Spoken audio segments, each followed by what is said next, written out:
pouvez utiliser des applications, c'est-à-dire que vous allez prendre votre température avec différents moyens. Certains vont utiliser le bracelet Tempdrop. Moi, par exemple, j'utilise mon Apple Watch. Il y en a qui utilisent le thermomètre dans la bouche tous les jours. Voilà, il y a différentes méthodes pour savoir quand est-ce qu'on ovule avec certitude. On peut utiliser évidemment les tests d'ovulation. Je ne suis pas contre. J'ai fait mes 2 enfants grâce aux tests d'ovulation, mais le test d'ovulation ne va pas confirmer avec certitude l'ovulation. C'est-à-dire que pour certaines personnes, il n'y a aucun souci, elles vont ovuler, le test va être positif, puis négatif, et puis nickel, 14 à 17 jours plus tard, elles ont leurs règles. Effectivement, on peut comprendre qu'il y a eu une ovulation. Sauf que chez certaines personnes, il va y avoir des tentatives d'ovulation, et donc les tests d'ovulation vont être positifs, mais derrière, il n'y aura pas d'ovulation. Et donc, en fait, on va être un peu...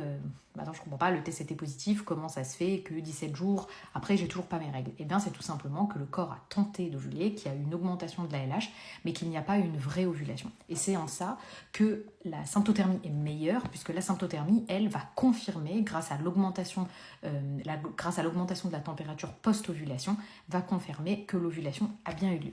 Je vais vous montrer dans la prochaine vidéo comment est-ce qu'on fait pour suivre son cycle avec une Apple Watch. Donc voilà, pour répondre à la question, oui, on peut tomber enceinte avec le SOPK. L'élément majeur, ça reste 1, le cycle. Il faut savoir quand est-ce que vous ovulez, si vous ovulez. 2, analyser son cycle. Regardez si l'ovulation n'est pas trop tardive, si justement vous n'avez pas vos règles trop tôt, que votre phase lutéale est bien assez longue.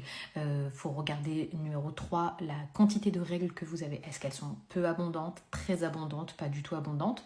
5, il faut regarder également si vous avez beaucoup de mycose vaginale. Ça aussi, c'est un facteur clé de la fertilité et très peu de gens en parlent. Donc voilà, mais oui, on peut très bien tomber enceinte avec le syndrome des ovaires polykystiques. C'est juste un peu long et pour certaines, pour retrouver leur cycle, c'est un vrai travail à faire. Et si vous avez des questions, n'hésitez pas, je ferai plein de vidéos sur ce sujet.